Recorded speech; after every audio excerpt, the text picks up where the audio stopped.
trying to keep business in the family. This was not a question, but I had a client today that reminded me about many other clients with similar issues. They're mostly men, and they have aged, have created, in many cases, big businesses. And because nature is all about the cells passing on information to other cells so that they can survive, we have this innate feeling or desire to pass on our business to our children, especially in many cultures, maybe not all, but in most cultures, especially the boys, only because the boys are guaranteed to keep our name. This might sound silly once we become civilized, but you see, we are still playing the survival game. So we have this desire for our name to survive, our family name. And we pay a lot of attention to our family name, even though it means absolutely nothing. Nothing at all. But that's another story. Now, there are two things that would help us to understand so that we will not suffer trying to get our children to understand our business. First, it will help us to understand that it is our business, not theirs. If they want it, if they like it, then you're very lucky. But because we were working long hours to make this money, or simply to run a business, we kept on telling ourselves, I'm doing it for my children. Simply because we were not comfortable doing what we like. Many souls have come here to create in the physical. They can easily create in the etheric, simply because your thoughts create your reality instantly. And they wanted to see what it was like in the physical. So a lot of these souls are business people. So if you are one of them, feel comfortable with the fact that you have devoted your life to business. And don't give away your power by saying phrases like, I am doing it for my children, or I am doing it for the family, or, oh, this is nice, but it's not worth anything if you cannot pass it on to your children. Think of this for a moment. That phrase makes absolutely no sense. You are doing all of this for you. Accept it, and then when you are done, if your children want it, again, that is nice. However, in most cases, your children have come here for something different. And you are either guilt-tripping them or forcing them to take over your business. And eventually, this business, this company or group of companies will not succeed. Not necessarily because your children were not capable. It wasn't what they came here for.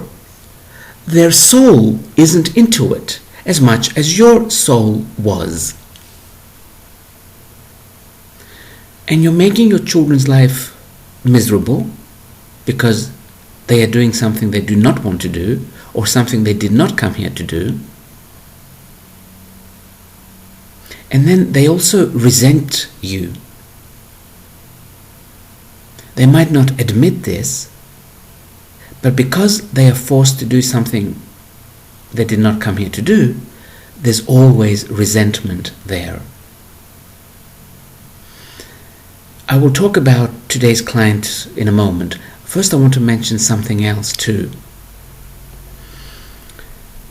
Most people that have made a lot of money, we're not talking about this young generation, the older one, that have made a lot of money, did not have such an easy life in the beginning of their life. And this was actually one of the things that is driving them to always succeed. And then they take care of their children a little too much. And they say phrases like, I want my children to have everything. Or, I don't want my children to go without like I did. Yes, but you see, this going without is what made you the success you are today. We're not saying keep your children hungry. However, there is a phrase in America called knowing the value of the dollar. If your children simply keep getting money without doing anything for it, they will never understand the value of the dollar, how much it is worth. You might send them to the best universities, but this is only numbers. They study economics and they don't know how to sell an ice cream. So it would really help you to teach your children what money is worth. I remember seeing an interview once by a son of a billionaire. He's very famous. He's running for president now in America. Well, he's actually running for the Republican ticket. And in that interview, his son said, when I went to college, my father told me, I will pay for your college, but any money you want, you are going to have to work for it. I'm not giving you any spending money. And even though his father was at that time worth hundreds of millions of dollars, he explained how every summer he used to work to have pocket money for the other 8 or 9 months while he was in college.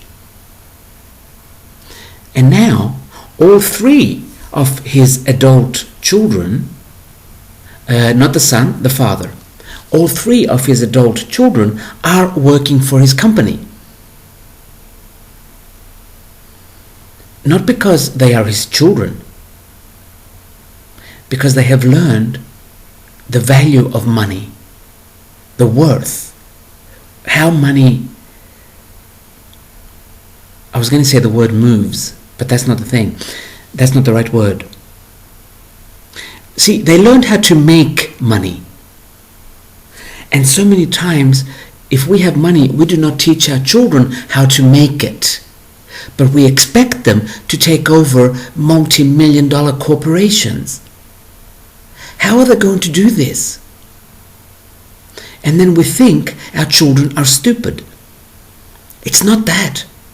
It's simply that we gave them everything and we did not teach them how to make money.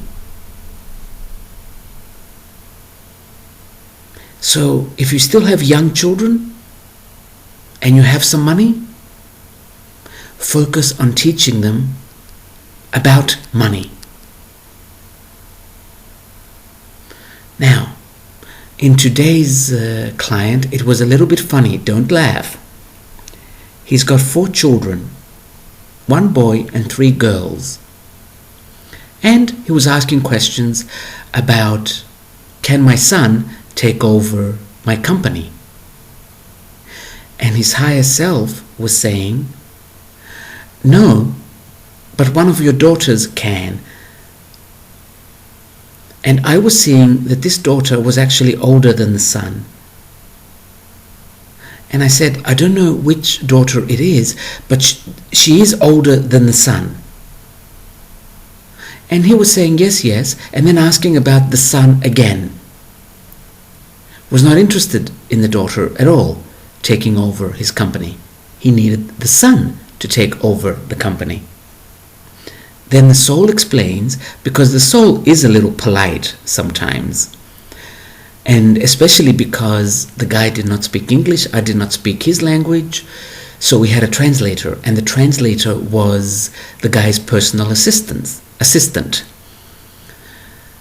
So the soul, I'm assuming, was trying to be polite and said, the son has come here for different things, has come to earth for different things, and this is why it's better to train the daughter for taking over your company.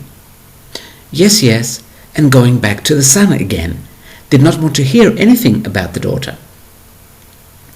Eventually, I guess his soul could not take it anymore and says, listen, your son simply does not have the intellectual capacity to run your company, as for your daughter does. Then he got it. He sat back a little bit on his chair and he was quiet for about 20-30 seconds. And then he looks at me in the eye and says, in his language of course,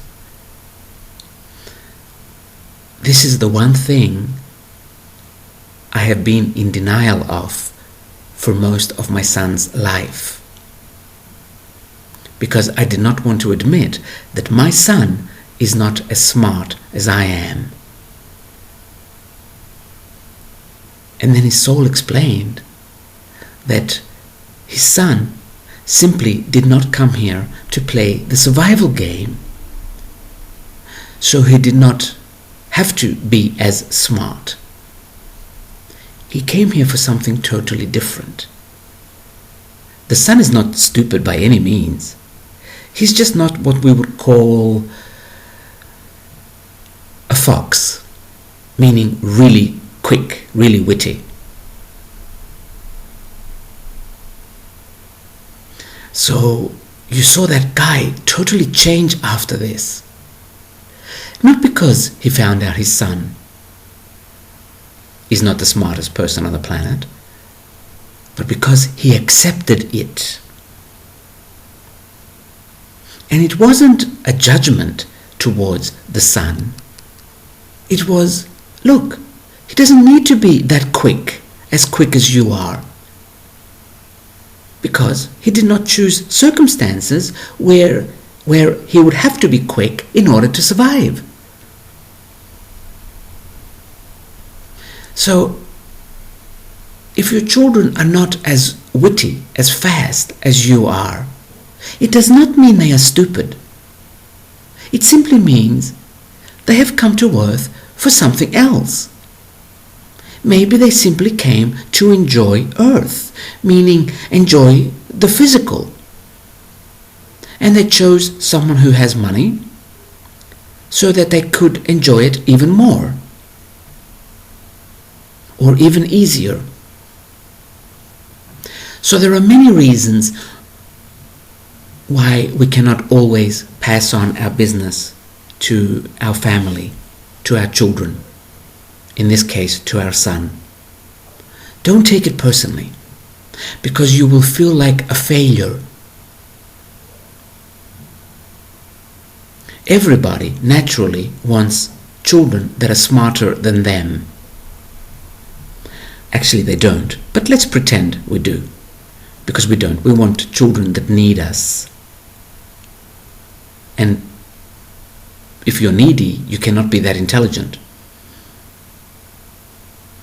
So if you do want children that are smarter than you, you're going to have to create the environment for them to become smart.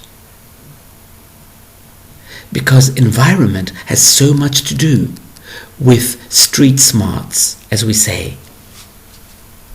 Finishing in the top 1% the top universities does not necessarily mean you are intelligent.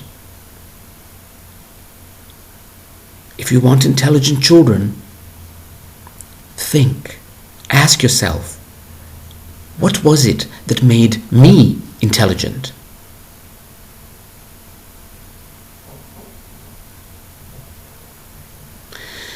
Since we're talking about this has nothing to do with the title, Trying to Keep Business in the Family. How do I say this now without upsetting some people?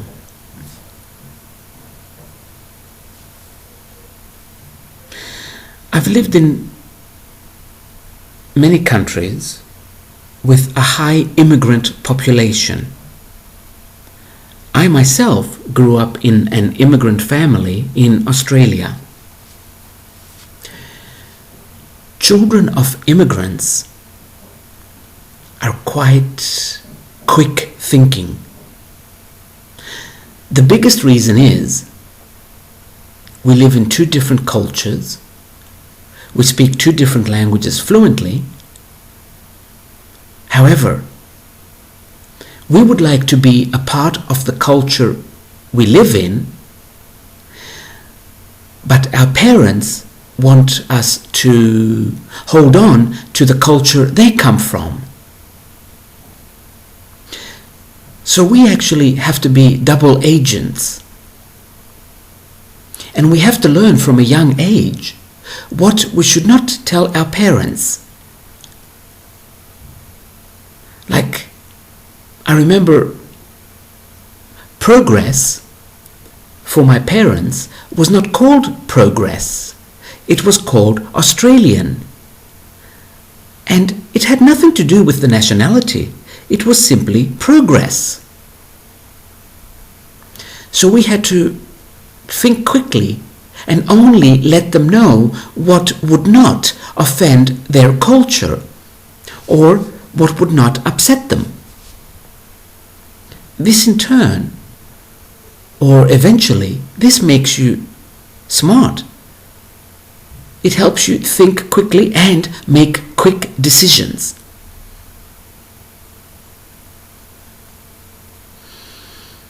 And then, as we grow up, it is much easier for us to be very good at what we do, especially in our jobs.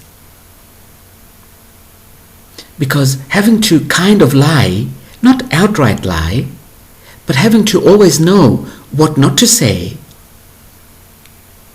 makes you very quick thinking. I don't know why I said this. Yes, it came to me when I said, sit down and think, what was it that made you smart? And then create that environment for your children. And it crossed my mind, what was it that made me smart? And I think what it was I had to live a double life. Not totally double as in, as I said before, I had to be a double agent. I was living an Australian life outside the house and a Greek life inside the house. So yes, let's see if there's anything else about trying to keep business in the family.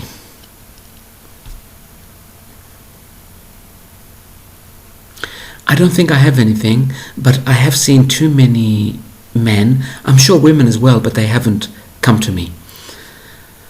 Too many men feel like failures because they could not understand how they could create $200 and $300 and $400 million businesses and not create the kind of children they wish they had. But you see, children are not there so that we can mold them to what we want them to be. Children are souls first. And those souls have come here for their lessons and their lessons only. If you always keep this in mind, it will be easier for you not to feel like a failure. Because this particular subject has nothing to do with you being a failure. See your children as a soul first. I will leave it at this.